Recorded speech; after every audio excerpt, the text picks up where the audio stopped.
I never would have believed that a single phone call could change everything in my life, but that's exactly what happened. It was a cool, crisp autumn day in Chicago when I noticed my phone buzzing with a number I didn't recognize. I almost let it ring, but something made me pick up. The voice on the other end was unmistakable, despite the many years that had passed. "Astrid, it's Freja," she said, her tone a strange mix of formality and something else I couldn't quite place. "Freja," I responded, trying to keep my voice steady, though my heart was already racing. "What's going on?" Freja, my estranged sister, was calling with some shocking news. Our grandmother had passed away. But it wasn't just the news that caught me off guard. It was the way Freja delivered it. Her voice had a sharp edge, as though she had more on her mind than just a simple announcement. "I just thought you should know," she said, her words laced with a hint of mockery. "I'm sure you're busy with your modest life." I could practically feel her smirking through the phone. Her comment stung, but I did my best not to show it. "Thanks for letting me know," I replied, trying to keep my tone neutral. "I'll make arrangements to come." It wasn't just her words that hurt, it was the flood of memories they brought back. Growing up, Freja was always the favorite. She had a way about her, a natural charm that seemed to win everyone over, especially our father. Meanwhile, no matter how hard I tried, my efforts were often overlooked. After what she had done, I hadn't spoken to Freja in years. She had taken Algot from me, and with that betrayal, I cut ties. Not just with her, but with most of the family. It wasn't only about losing Algot, it was the way it highlighted the imbalance I had always felt in our family. Algot had once been my fiancé. We had plans for a future together, a life we had carefully mapped out. But then Freja, with her magnetic pull, stepped in. Algot left me for her, and I was heartbroken. It wasn't just the end of a relationship, it was a deep betrayal that left lasting scars. Our family had always been a complicated one. My father, stern and unyielding, clearly favored Freja, who was more like him in temperament. My mother, while kind, was often caught in the middle. She did her best to support me, but it was clear that Freja had always been the apple of their eye. After the breakup, I had made the choice to leave that chapter of my life behind. I quit my job as a school administrator and focused on building a life with my husband, Folky. He was a tech executive and he loved me for who I was, not for who I tried to be. We lived in a cozy suburban home, and while our life wasn't extravagant, it was filled with love. Our 6-year-old daughter, Emily, was the light of our world. She had a passion for drawing and even had a growing YouTube channel where she shared her artwork. Despite all the happiness I found in my personal life, Freja's call stirred up old wounds. The thought of returning to the family home for the funeral filled me with dread. It had been years since I'd set foot there, and the memories were a bittersweet mix. My grandmother had been the one person in the family who had always been kind and supportive of me, no matter what. Her death marked the end of an era. Now, with Freja dragging me back into the fold, it felt like I was being pulled into a world I had tried to leave behind. The next few days were spent preparing for the trip, but no matter what I did, I couldn't shake the feeling that Freja had more in mind than just announcing our grandmother's passing. When the day of the funeral finally arrived, I found myself standing in front of the old family house. It looked just as I remembered it, but somehow different, like it held the echoes of our childhood within its walls. Echoes of laughter, arguments, dreams, and disappointment. Inside, the house was heavy with both grief and nostalgia. I saw familiar faces, some clouded with sorrow, others filled with something less sincere. As I moved through the crowd, my eyes landed on Freja. She was surrounded by people, her presence commanding attention as always. She looked just as polished and composed as I remembered, her charm effortlessly pulling people into her orbit. Watching her, I felt a deep unease. Even after all these years, it felt like nothing had changed between us. We were still caught in the same old rivalry, still playing the same roles we had grown up with. During the funeral service, just as the eulogies were being given, Freja managed to catch me alone. "Astrid," she said, offering a smile that didn't quite reach her eyes. "It's been a while." "Yes, it has."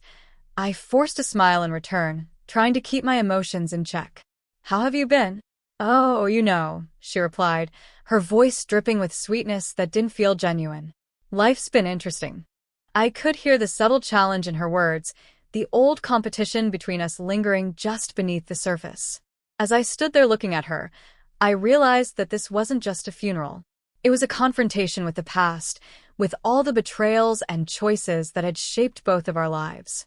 Little did I know, this encounter would lead to revelations that would shake everything I thought I knew about Freja and about our family. The tension in the days leading up to the funeral had been unbearable, and now it was coming to a head. I tried to focus on my own family, Folky, Emily, and our quiet, steady life, but it was hard to ignore the pull of the reunion with Freja. The echoes of the past seemed louder than ever. On the day of the funeral, the house felt alive with those memories, as if the walls themselves were watching over us, guarding all the secrets from our past.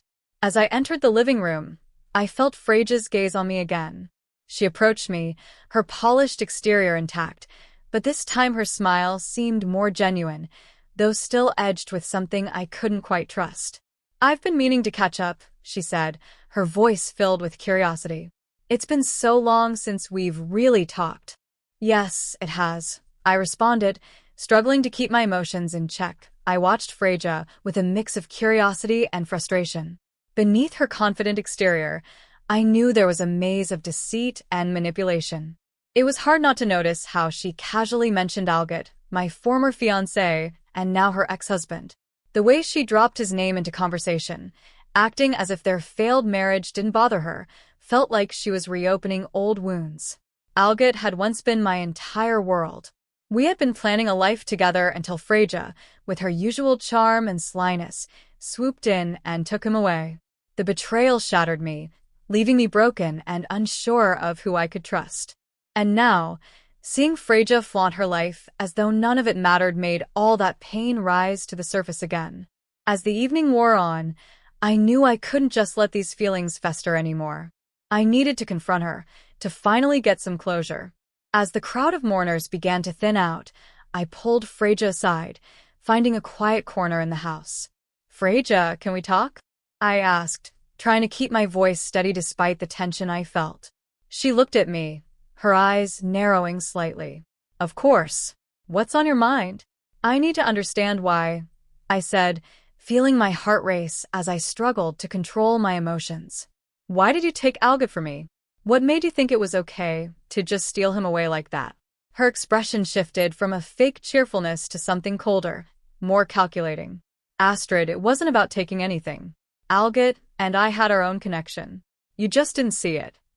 You manipulated him." I shot back, my voice shaking with anger. "You knew how much I loved him." Freja shrugged, completely unfazed by my rising emotions. "Algot made his own choices. You need to let it go, Astrid. Life moves on." Her dismissive attitude was infuriating. "You've never understood, have you?" I asked, feeling the old hurt bubble up. "It wasn't just about Algot. It was about how you always seemed to get everything handed to you while I had to struggle for every little thing." Freja's face hardened. "Don't blame me for your problems. We all have our battles. Maybe if you had been more assertive, things would have turned out differently for you."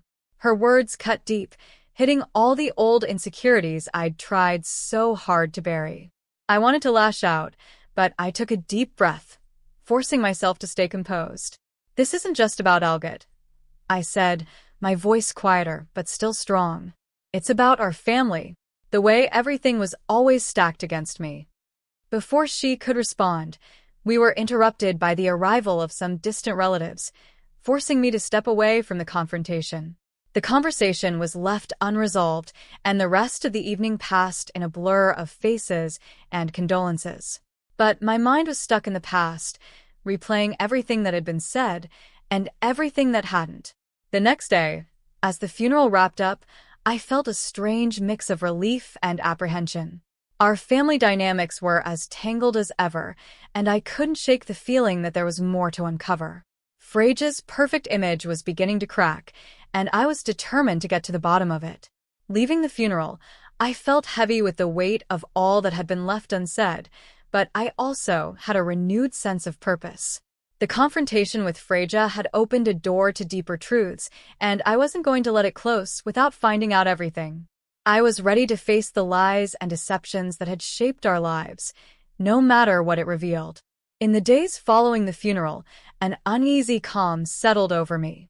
I kept replaying my conversation with Freja, searching for clarity in the mess of emotions. It was obvious that the issues in our family were far from resolved. My mother had apologized, but it wasn't enough to fix the rift that had been growing for years. During this time, Folky and Emily became my anchor. They could sense the storm inside me but offered comfort instead of questions. Emily, with her innocent curiosity, threw herself into her YouTube channel, sharing her latest drawings with the world. Her joy was a much-needed light in all the darkness I felt. But it didn't take long before things escalated again. Freja, ever the drama queen, took to social media to throw subtle jabs at me. Her posts, dripping with sarcasm, painted her life as a picture of success while implying that mine was boring and insignificant. It was infuriating to watch her try to diminish my happiness in such a public way. That's when I realized we had a weapon of our own, Emily's YouTube channel. One evening, after seeing another one of Freja's cruel posts, Emily and I decided it was time to push back. We made a video together, using her platform to subtly counter Freja's lies. The video focused on the positives in our life, showcasing Emily's artwork and the love in our home. But underneath it all, there were clear references to the falsehoods Freja had been spreading. The video, innocent on the surface, quickly gained traction. Soon, people began commenting, and it wasn't long before Freja's posts and our video became part of a larger conversation. The cracks in Freja's perfect image were beginning to show. People were starting to see her for who she really was, a woman hiding behind a mask of success and charm, concealing a lifetime of manipulation. As the video went viral, the backlash against Freja was swift. Comments flooded in, pointing out the inconsistencies in her story, questioning her integrity. The spotlight she had craved for so long was now shining on her flaws. Meanwhile, Freja's personal life was starting to fall apart as well. Algot, already struggling with the fallout from our confrontation, made a serious mistake at work. The pressure was too much for him, and he was fired from his job as a software engineer. The professional and personal strain took its toll, and soon after, Freja made a drastic decision. She filed for divorce. Their son, Einar, was caught in the middle of this unraveling chaos. The perfect life Freja had worked so hard to present was now crumbling around her. And I couldn't help but feel that, finally, the truth was starting to surface.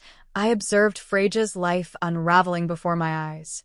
Her once privileged world was crumbling, and the final blow came when her son, Einar, was placed in a care facility due to her unstable situation. It was a stark contrast to the life she had once flaunted so proudly. The family dynamics were shifting fast. My mother, who had long leaned towards Freja, finally came to me with a heartfelt apology. For the first time, she admitted her favoritism had been a mistake and that it had caused me immense pain. "I'm sorry for everything, Astrid," she said, her voice heavy with regret. "We should have treated you better, and now I see the hurt we've caused." Her words were sincere, and I appreciated them, but the damage done over the years couldn't be easily undone. While her apology was a step toward healing, the scars remained, and I chose to keep a cordial but distant relationship with her. My focus now was on what truly mattered, my own family, their happiness, and our well-being. In the midst of these revelations, Folky and I decided it was time for a break from all the chaos. We planned a joyful outing to an amusement park, giving Emily a chance to have some fun, and giving us a chance to reconnect as a family. It was a beautiful reminder of the simple joys in life, the love we shared, the laughter, and the bond between us. The trip was exactly what we needed.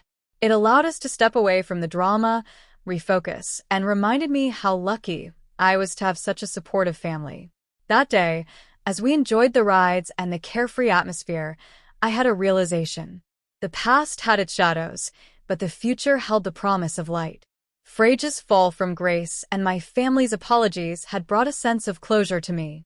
Though the journey wasn't entirely over, I felt ready to embrace the present and look forward to a brighter future.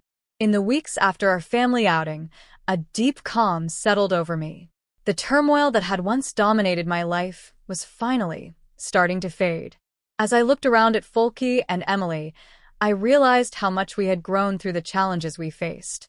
Frage's downfall was difficult to watch, but it served as a reminder of the consequences of envy and manipulation. Her attempts to belittle my life had backfired, leading to her own ruin.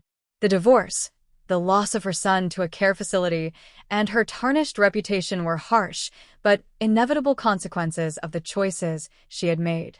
Algot, once a central figure in my life, now existed only as a memory. He, too, was struggling. After losing his job, he found it hard to get back on his feet. But I felt detached from his struggles. My focus had shifted entirely to my own family and the life we had worked so hard to build. Folky and I continued to nurture our relationship, finding strength and comfort in one another. Emily thrived in her creative endeavors, her YouTube channel still a source of joy and positivity in our lives. Watching her grow, express herself, and find happiness reminded me every day of what truly mattered. Then, one day, I received a letter from my mother. In it, she expressed her sorrow for how things had turned out and asked for my forgiveness. While her apology was heartfelt, I knew that healing our relationship would take time. I responded kindly, acknowledging her regret, but also emphasizing that we needed to focus on moving forward. The family dynamics had shifted permanently. The experiences of the past had taught me valuable lessons about resilience, forgiveness, and the importance of standing my ground. Healing from those wounds would require more than time. It required understanding and a willingness to let go of the resentment I had held for so long. As I reflected on everything that had happened, I saw that the pain of the past had made my own family's bond even stronger. Folky, Emily, and I were closer than ever, and the trials we had faced together had deepened our love and appreciation for one another. We found comfort in the small, everyday moments that brought us joy: Emily's drawings, Folky's quiet support, and the sense of peace that now filled our home. As the seasons changed and summer turned to fall, I began planning a new project. I wanted to take everything I had learned and turn it into something positive. I decided to start a community initiative aimed at helping families navigate conflicts and build stronger relationships. It was a way to use my experiences to support others who might be facing similar challenges. Looking back, I could see how far we had come since those turbulent days. The confrontation at my grandmother's funeral, the revelations that followed, and even the social media drama had all contributed to a profound transformation in me. Frage's story became a cautionary tale, but it was also a testament to the strength I had developed over the years. I had learned to move forward with love and grace, and that had made all the difference. As I closed this chapter of my life, I felt a deep sense of closure. The journey had been long and difficult, but it had also been enlightening. I was ready to embrace the future, knowing that whatever challenges lay ahead, my family and I would face them together. With Folky by my side, Emily's laughter filling our days, and my community project taking shape, I knew that the future was ours to build. The strength of our family's bond, forged through love and resilience, would guide us no matter what obstacles came our way.